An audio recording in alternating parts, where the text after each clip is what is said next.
Hello friends, जय श्री कृष्णा। हर हर महादेव। कैसे हैं आप लोग? आशा करती हूँ आप अच्छे होंगे और मैं भी महादेव की कृपा से बहुत अच्छी हूँ। आज मेरा पहला ब्लॉग है श्रावण में हरियाली अमावस्या पे। मैंने सोचा कि क्यों ना महादेव से ही शुरुआत की जाए। तो हरियाली अमावस्या का आज मैं आपको महत्व बताऊंगी और इससे जुड़ी एक पौराणिक कथा भी बताऊंगी। तो इस वीडियो को अंत तक देखिएगा। और जो कथा मैं आपको सुनाने जा रही हूँ, अपने बुजुर्गों के साथ, अपने परिवारजनों के साथ इसको शेयर कीजिएगा। आज का दिन हरियाली अमावस्या का है। इसको श्रावण मास की अमावस्या भी कहते हैं। इसे चीट लगी अमावस्या भी कहते हैं। इसका खास महत्व है।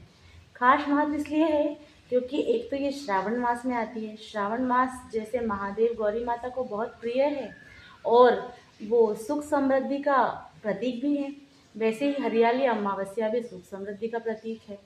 और आज के दिन सब हरा हरा हरा, पूरी प्रकृति हरी, सौभाग्यपूर्ण और हर जगह हरा भरा होता है, इसलिए इसको बहुत महत्व दिया गया है। जलाशयों, नदियों की पूजा करना, पेड़ पौधों की पूजा करना, पेड़ पौधों की परिक्रमा लगाना, ये इसका बहुत महत्व है। परिक्रमा बोलते हैं अपने मालवा में, ऐसे तो परिक्रमा लगाना है। तो इसका बहुत महत्व है क्योंकि जो हमारे, एक तो ये महत्व है कि जो हमारे हिंदू त्यौहार हैं वो हमें प्रकृति की सेवा करना सिखाते हैं, प्रकृति का मान रखना सिखाते हैं। चाहे आप कोई सा भी त्यौहार देख लीजिए, आंवला नवमी देख लीजिए, आंवले के वृक्ष के लिए, वट सावित्री देख लीजिए, वट वृक्ष के लिए, है ना। और अमावस्या के लिए पीपल की पूजा होती है, तुलसी माता का बहुत महत्व है ना। और जैसे शिवलिंग की पूजा किस दिन नहीं कर पाओ तो बेलपत्री की पूजा कर लीजिए, तो शिवलिंग की पूजा का महत्व माना जाता है, शिव परिवार की पूजा का महत्व माना जाता है। इसी तरीके से हरियाली अमावस्या पूरी जो प्रकृति है उससे संबंधित है और जलाशय और नदियों से संबंधित है।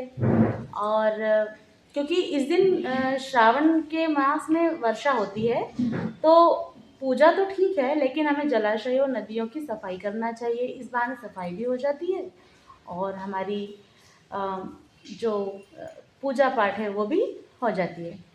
तो दोनों चीज़ हो जाती है हमारी, है ना। और इतना सुंदर छटा रहती है अमावस्या। और एक महत्व और है इसका, पितरों से संबंधित। आज अमावस्या भी है, आज तर्पण भी कर सकते हैं और पितरों को मना सकते हैं। जैसी हरी भरी समृद्धिपूर्ण प्रकृति होती है वैसा आशीर्वाद हमें प्रदान करते हैं। इसलिए आज जल संरक्षण, प्रकृति संरक्षण और पितरों का आह्वान करने का दिन है। और ये तो मेरे महादेव का महीना भी है श्रावण। अब मैं आपको सुनाने जा रही हूँ इससे संबंधित एक पौराणिक कथा। तो कथा इस प्रकार है कि पुराने समय में एक चित्रलेख नाम के एक राजा थे, बहुत धर्मात्मा थे। तो उनके घर में कोई संतान नहीं थी, तो वो परेशान होकर तपस्या करने जाते हैं और तपस्या करते करते उनको महादेव गौरी माता मिलते हैं।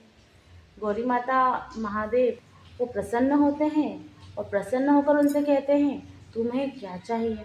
वो अपनी इच्छा रखते हैं। तो गौरी माता उन्हें हरियाली अमावस्या का महत्व बताते हुए कहती है कि जैसे इस अमावस्या में हरियाली है ना, और श्रावण मास है, सुख समृद्धि का मास है, आप एक काम कीजिए, अपने जलाशयों नदियों को साफ सुथरा करवाइए और जितने ज़्यादा हो पेड़ लगवाइए। जैसे ही वातावरण में हरियाली होगी वैसा भी आपका साम्राज्य हरा भरा समृद्ध होगा, आपके घर संतान होगी। उन्होंने वैसे ही किया, लगाए। जैसे जैसे हरियाली होती गई वैसे ही उनके राज्य में, उनके महल में समृद्धि आती गई, उन्हें पुत्र की प्राप्ति हुई। तो इस तरीके से हरियाली अमावस्या का जो है महत्व बताया गया है। इस दिन हमें क्या क्या करना चाहिए? पहला, हमें सुबह स्नान करना चाहिए, महादेव गौरी माता का पूजन करना चाहिए और महादेव को बेलपत्र चढ़ाना चाहिए और गौरी माता को श्रृंगार सामग्री चढ़ाना चाहिए, हरी चूड़ियाँ चढ़ाना चाहिए, है ना, श्रावण में। और दूसरा, हमें बड़, पीपल, बेलपत्री, बेलपत्र का जो पेड़ है, इन सब के साथ फेरे लगाना चाहिए, जिससे क्या होता है, पेड़ों का मान सम्मान होता है। संध्या काल में भी हम इसकी पूजन कर सकते हैं, महादेव गौरी माता।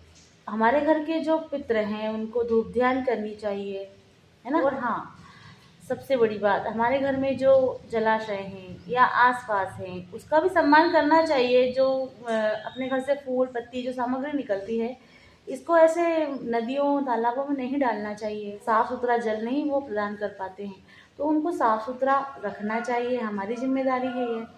और सनातन धर्म जो है हमें जो प्रकृति से जुड़ी चीज़ें हैं उसका सम्मान करना सिखाती है, इसीलिए सर्वोपरि है। और जितना ज़्यादा हो सके हमें वृक्ष लगाना चाहिए। जितना वृक्ष हम लगाएंगे उतना हमारी हरियाली होगी, ऑक्सीजन का लेवल बढ़ेगा, तो हम वैसे भी स्वस्थ रहेंगे। बेलपत्री का वृक्ष लगाना बहुत अच्छा है। और ऐसा कहते हैं कि कोई भी वृक्ष लगाओ, कोई भी ऐसा वृक्ष लगाओ, अगर एक वृक्ष लगाते हैं तो पौराणिक शास्त्र ये कहता है कि एक वृक्ष लगाने पर हमें 100 यज्ञों का फल मिलता है। तो ये ज़रूर कीजिए। हरियाली अमावस्या पे ये सब महत्व और इसकी पौराणिक कथा आपको कैसी लगी, मुझे कमेंट कीजिएगा। कमेंट में हर हर महादेव लिखिएगा और लाइक ज़रूर कीजिएगा और शेयर कीजिएगा अपने परिवारजनों से। यही मेरा ब्लॉग समाप्त होता है और मुझे सपोर्ट ज़रूर कीजिएगा। धन्यवाद। हर हर महादेव। ये बताती हूँ, देखिए वर्षा हो रही है, कितना सुंदर लग रहा है ना, कितना अच्छा दृश्य है। रिमझिम रिमझिम वर्षा हो रही है बाहर मंदिर के, और हरे हरे वृक्ष इतने अच्छे लग रहे हैं। वाकई हरियाली अमावस्या अपने आप में एक बहुत अच्छा त्यौहार है, इसे मनाइए, इसका महत्व समझिए। हर हर महादेव।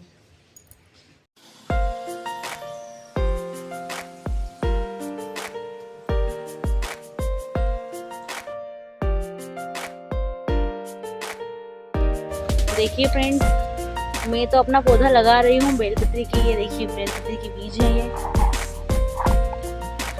मैं यहाँ इसे बोऊंगी। तो आप भी एक पौधा लगाइए ज़रूर आज के दिन, चाहे वो शाम को लगाइए, कोई बात नहीं, अभी भी दिन निकला नहीं है।